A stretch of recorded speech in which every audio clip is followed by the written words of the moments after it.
Hello and welcome to Factor Film. I've had a little bit of a break, but I'm ready to go and I'm ready to keep making some more videos. Without any further ado, here we are. Let's begin.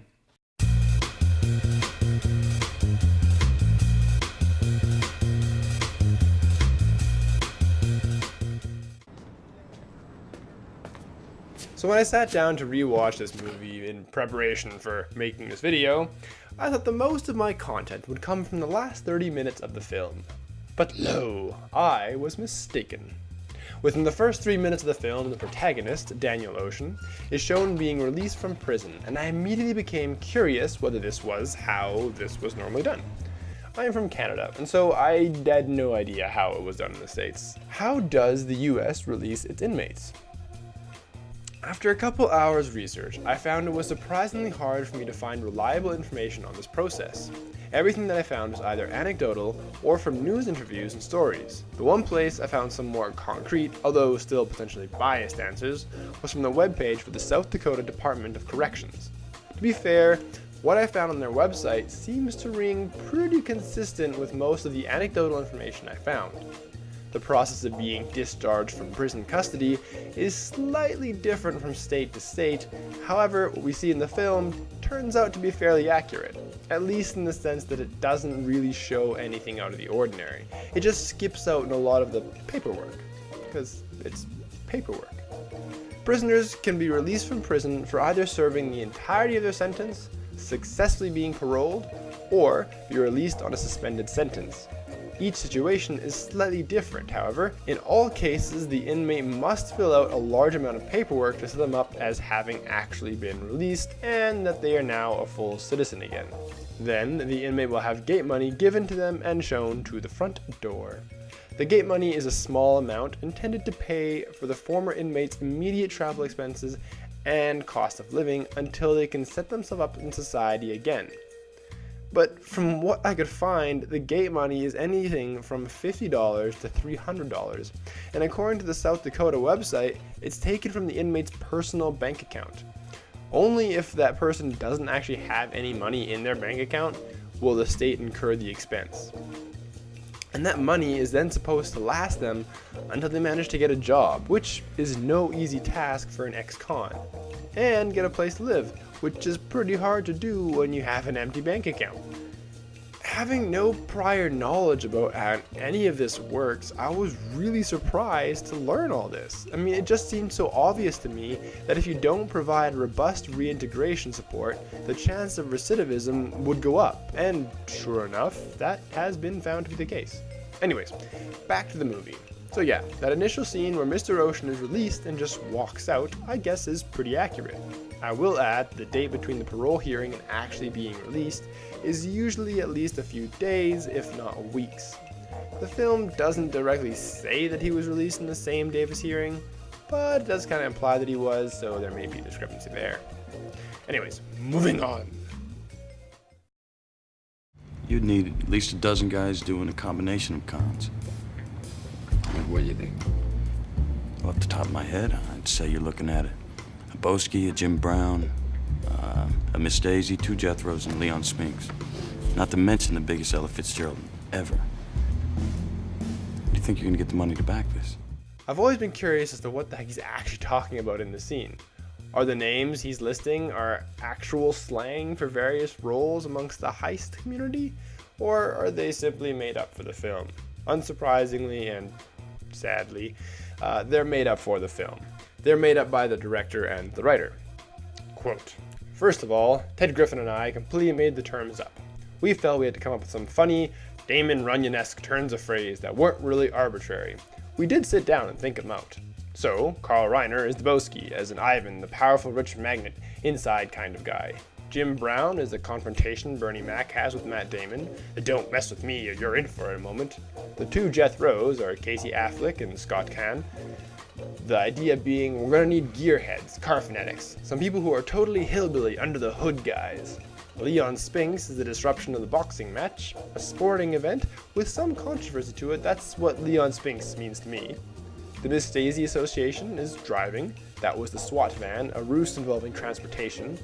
The Ella Fitzgerald is the tape of the fake vault, which they're going to play back and have Benedict think it's live. Is it live or is it Memorex? So there you go. If you're wondering what Russ was referring to, now you know. It's been tried. A few guys even came close. You know the 3 most successful robberies in the history of Vegas? Number 3, the bronze medal. Pencilneck grabs a lockbox at the Horseshoe. He got 2 steps closer to the door than any living soul before him. Second most successful robbery, the Flamingo in 71. This guy actually tasted fresh oxygen before they grabbed him. Of course, he was breathing out of a hose for the next 3 weeks. Goddamn hippie. And the closest any man has ever come to robbing a Las Vegas casino was outside of Caesars in '87. He came, he grabbed, they conquered. I just wanted to show this because I love this little scene. But in short, I'm unclear on its authenticity. As far as I could find out from my research, they don't seem to be actual events. There have been a number of successful robberies in Las Vegas casinos, and many, many, many more unsuccessful ones. The largest successful robbery gained fame from its representation in the novel Bringing Down the House, and later in the film 21, starring Kevin Spacey. The movie sucked, but the heist is really cool, and it actually happened, which makes it that much more interesting. As to the accuracy of the film 21, well, that's a story for another video. But a quick Google search will bring up tons of heists and robberies that were both successful and unsuccessful in Las Vegas, and around the world, actually. So I won't bother giving you a list here, but all that being said, if there's anyone out there who thinks that the 3 most successful robberies in the history of Las Vegas are actual real events that took place, well, then please let me know. I'd love to hear about that. I just couldn't find anything in my research. But if you know, or if you've found anything, then yeah, let me know in the comments. I'd love to read about it. Moving on to the pinch. This was something that immediately jumped out at me as a no moment. Like I think when I first saw this when I was younger, though, I did think that it was real, and I just wish that that'd be such a fun moment for me as a little kid to go and knock out the power in a whole city and just run around and cause havoc. Probably not a good idea for a kid, though. But anyways. Hang on a minute, hang on. We could use a pinch. What's a pinch? The idea behind using a pinch is to create an electromagnetic pulse that is able to knock out the power of the 3 casinos the crew is trying to steal from. That way, they can upside down the elevator shaft without setting off laser sensors. Only one problem: EMPs like that just don't exist.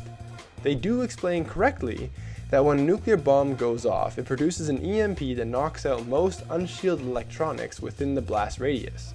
However, there just aren't any devices which are capable of creating an EMP blast that large. The biggest one was made during the Cold War by the US to test aircraft EMP shielding. It was called the Atlas I, or Atlas I don't really know which one it was. But it was only effective at very close range.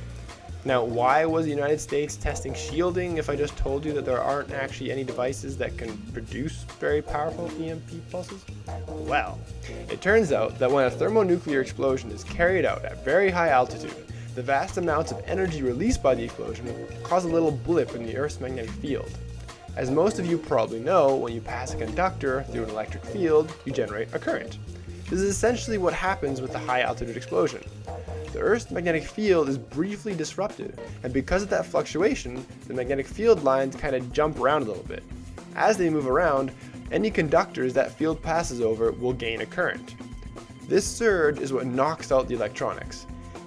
In these high altitude explosions, however, the effect can be felt thousands of kilometers away, well beyond the blast radius, and it is this kind of attack that the United States was trying to develop shielding for. Back to the pinch though. The one shown in the film is based on an actual device called the Z-pinch. A Z-pinch, however, isn't even designed to create an EMP. Now, this is just a really topical explanation of what they are designed for, but it's made for fusion research. They operate by creating a series of magnetic fields that confines plasma. Then an electrical current is passed through the plasma, compressing it. The idea being that the compression will lead to fusion. there has been considerable progress with these devices, and they even managed to lead to the Soviet design of the tokamak device. However, they have been unsuccessful in producing fusion energy, which is sad. An actual Z-pinch, though, is far too big to fit inside of a van, and it needs way more power to operate. I mean, like, I'm talking about massive supercapacitors jamming this thing full of power, not like 2 car batteries that Basher says he's going to need to run the thing. When researchers use a Z-pinch, it does produce a small EMP, but that EMP is barely strong enough to affect electronics that are in the same room, let alone take out a whole city. So unfortunately, the pinch that is in the film is not a real thing.